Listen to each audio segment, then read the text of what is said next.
If I die, they're gonna murder me, they're gonna kill me.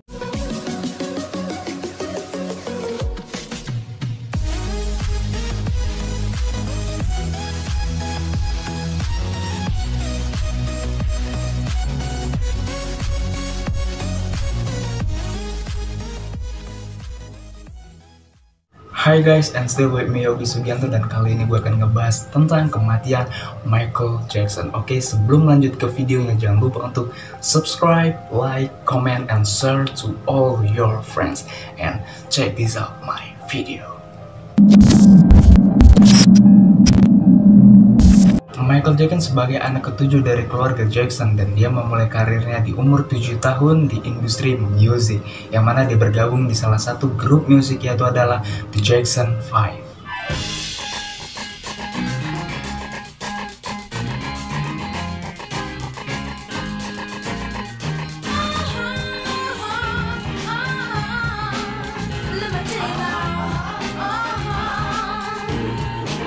Yang mana The Jackson 5 ini terdiri dari Randy Jackson, Tato Jackson, Jermaine Jackson, Marlon Jackson, and Michael Jackson. Tidak cukup sampai di situ, Michael Jackson juga pernah dinobatkan sebagai Artist of Decade, Generation, and Century. Pada tanggal 25 Juni tahun 2009, beberapa informasi kematian Michael Jackson yang dibunuh oleh industri musik dan juga Dr. Conrad Murray adalah dokter pribadinya Michael Jackson. Dan dari yang pertama, Dr. Conrad Murray divonis hukuman penjara selama 4 tahun dikarenakan memberi Michael Jackson obat penenang yang bernama Propofol dengan dosis yang sangat tinggi.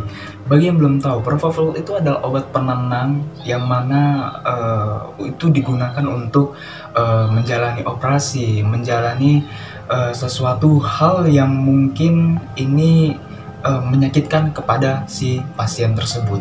Dan obat ini, asal kalian tahu, bisa menyumbangkan satu badak dewasa. Wow.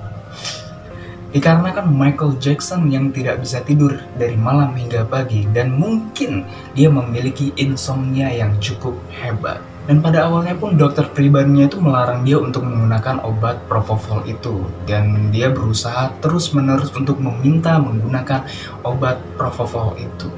Dan pada akhirnya, Dr. Conrad Murray pun memberi dengan dosis rendah pada saat itu. Dan entah kenapa, pada besok paginya, Michael Jackson udah tidak bangun lagi dari tempat tidurnya.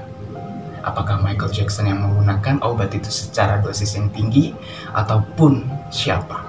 Tapi Dr. Conrad Murray tetap divonis hukuman penjara selama 4 tahun dikarenakan dia adalah dokter pribadinya Michael Jackson, yang mana dia adalah sebagai penanggung jawab kesehatan Michael Jackson. We, the jury in the above entitled action, find the defendant, Conrad Robert Murray, guilty of the crime of involuntary manslaughter. Ini adalah beberapa riset yang udah gua cari, yang udah gua ketik lah ya. Jadi itu begitu banyak dan panjang, kalau kayaknya nggak nampak ya. I'm so sorry. Oke. Keluarga Michael Jackson pun percaya bahwasannya Michael Jackson mati telah dibunuh industri musiknya, yang mana Michael Jackson ini sering mendapatkan panggilan telepon dari industri musik maybe untuk dibunuh, dan mendapatkan ancaman-ancaman, dan dia sering menangis lewat telepon. Bahkan anaknya sendiri pun pernah mengatakan bahwasannya ayahnya takut untuk dibunuh. Michael Jackson pun sering menceritakan hal ini kepada saudara perempuannya, yaitu adalah LaToya Jackson. LaToya Jackson ini juga menceritakan hal ini di beberapa acara-acara TV yang pernah mengundang LaToya Jackson. You've been quoted as saying you believe it may have been murdered. Do you still think that? Absolutely. Because first of all, Michael told me that they were going to murder him. He was afraid. He was afraid for his life. The people that were involved in his life. Michael constantly told me, LaToya, if I die,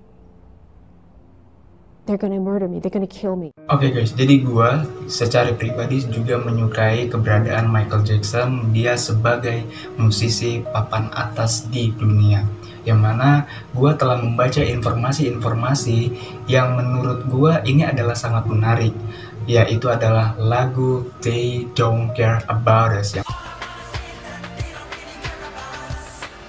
yang mana ini adalah ungkapan isi hati Michael Jackson, keresahan terhadap industri musik. Mungkin secara tidak langsung kematian Michael Jackson pun ada hubungannya pada lagu tersebut, yang mana industri musik, promotor konser tidak memikirkan artis-artisnya dan hanya memikirkan uang yang mana bisa meraup uang sebanyak mungkin untuk mereka. Dan masih banyak lagi lagu-lagu yang gue sukai seperti Beat It, Smooth Criminal, dan lain-lain. Dan dia adalah salah satu seniman musisi yang menurut gue secara legend dia akan dikenang karyanya. Dan gue secara pribadi tidak menyukai apa yang telah dia lakukan, ya, kesalahan-kesalahannya, dia mengubah wajahnya atau yang lain-lain. Ya, secara pribadi gue sendiri gue tidak suka. Tetapi gue sebagai orang yang penikmat seni ataupun penikmat musik, gue hanya sekedar menyukai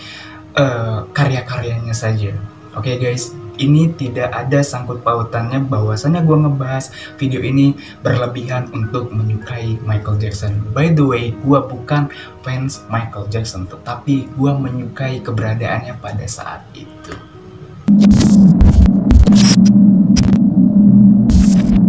Dari situ banyak yang beranggapan bahwa dokter pribadinya sengaja memberikan obat tersebut kepada Michael Jackson karena telah dibayar oleh promotor konsernya pada saat itu untuk membunuh Michael. Pada saat itu kekuatan Michael Jackson tidak seperti dulu lagi, baik karya-karyanya, penjualan album, dan juga kesehatannya. Jadi banyak yang percaya bahwasanya dokter pribadinya Michael Jackson sengaja dibayar oleh AEG Live. Dari situ bahwasanya banyak yang beranggapan Michael Jackson dibunuh oleh promotor konsernya, yang mana promotor konsernya ini sebelumnya bekerja sama dengan dokter pribadinya yaitu Dr. Conrad Murray untuk membunuh Michael Jackson. Dan pada akhirnya Dr. Conrad Murray divonis hukuman selama 4 tahun penjara, yang mana mungkin Dr. Conrad Murray itu akan dijanjikan uang yang sebanyak-banyaknya dan untuk membunuh Michael Jackson. Mungkin pada saat itu ketika dia ada di dalam penjara, begitu dia keluar dari penjara tersebut, dia tidak perlu lagi untuk bekerja dan dia tidak perlu untuk menjadi dokter pribadi orang manapun, dan dia hanya untuk duduk di rumah saja dan menikmati harta-hartanya. Oke guys, mungkin ini saja yang bisa gue sampaikan di episode kedua tentang konspirasi kematian Michael Jackson.